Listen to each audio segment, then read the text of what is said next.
Nah, cuman kan gini juga. Ini kan kita sudah hidup di tahun 2020-an gitu ya. Sementara generasi-generasi kita sebelumnya gitu ya yang sudah tercatat dalam sejarah itu ada generasi boomers, ada Gen X, generasi milenial gitu. Nah, mereka juga hidup dengan orang tuanya yang tidak kenal sama sekali malah dengan istilah parenting, apalagi belajar parenting gitu. Tapi ternyata tumbuh baik saja tuh gitu kan. Ya, Gen X yang dididik oleh boomers atau Gen milenial yang dididik oleh boomers, Gen Z yang dididik oleh Gen X gitu kan, atau Gen Z yang dididik oleh milenial, toh ternyata menjadi orang juga kok gitu tanpa belajar ilmu parenting gitu. Nah itu gimana? Ya itu kan keberhasilan ya, tingkat keberhasilannya itu istilahnya keberuntungan jatuhnya. Coba kalau disurvei, berapa persen dari yang berhasil misalnya, atau bisa jadi anak-anaknya yang di bawah binaan orang tua itu mungkin sudah punya hati yang hanif, bisa menilai sesuatu dengan lebih baik gitu kan, daripada apa yang diajarkan orang tuanya. Misalnya orang tuanya menganggap dia beban misalnya, tapi dia selalu bersyukur sama Allah misalnya, selalu berpandangan positif. Oke lah, orang tua aku nganggap beban, tapi aku merasa aku ini adalah pribadi yang terbaik yang Allah ciptakan misalnya gitu. Jadi dia berpandangan positif. Ya, itu kemungkinan besar jadi anak yang berhasil gitu kan. Atau bisa jadi Allah memberikan keberkahan pada dia walaupun dia diberikan di lingkungan yang negatif, tapi karena dia istilahnya terpaut dengan Allah sangat kuat gitu kan, bisa jadi dia tetap berhasil. Atau bisa jadi itu ujian juga kan, banyak ya. Hanya saja kan yang lebih memungkinkan, yang lebih istilahnya mendapatkan peluang untuk bisa sukses, itu kenapa tidak kita gali dengan ilmunya yang proper gitu. Istilahnya dengan belajar itu akan membuka wawasan kita gitu. Kenapa nggak belajar terkait ilmu parenting gitu. Kalau ingin lebih baik terus, tentu kita harus belajar terus. Ya kayak Umi lah istilahnya, sekarang umur Umi udah menjelang 50 ya. Tapi udah 40 plus. Tapi istilahnya untuk belajar itu selalu ada, selalu kita luangkan di setiap kesempatan. Karena ya istilahnya belajarlah sampai mati lah istilahnya gitu ya. Ilmu itu sangat luas, ilmu itu sangat banyak gitu. Kita tuh semakin tahu malah semakin terasa lapar gitu loh. Baru taunya kok sekarang udah umur sekian, ya makanya kayak alangkah baiknya ketika mendapatkan ilmu baru itu atau tidak belajar itu mengosongkan gelas dulu gitu, sehingga apa yang akan diberikan itu bisa diterima, bisa ditelaah, bisa analisa dengan baik gitu. Coba kalau gelasnya penuh, pasti nggak akan mau dengar.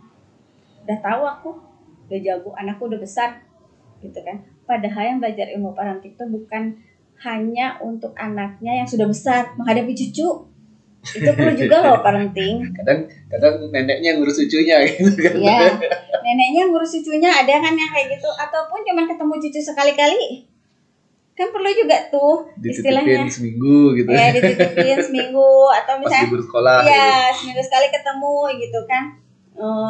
Biar nggak bingung gitu kan menghadapi anak. Kalau udah tahu ilmu parentingnya kan lebih bisa ditelaah lebih baik gitu ya. Kenapa sih kok cucu aku kok kayak gini, walaupun anaknya sudah pada besar gitu. Itu tidak ada ilmu yang mubazir istilahnya gitu ya. Jadi apa yang bisa diambil ilmunya ambillah gitu kan. Itu maksudnya. Jadi kalau pandangan Abi sih ya zamannya kakek nenek kita dulu, zamannya boomers, Gen X atas itu gitu kan.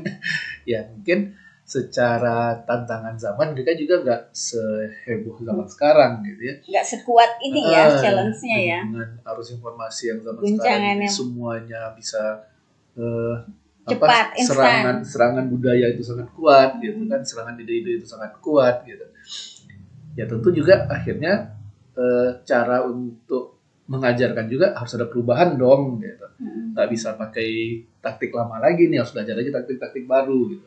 Zaman nenek kita dulu mungkin nggak pernah ngajarkan kita internet gitu, nggak ada namanya internet zaman dulu gitu. Ya.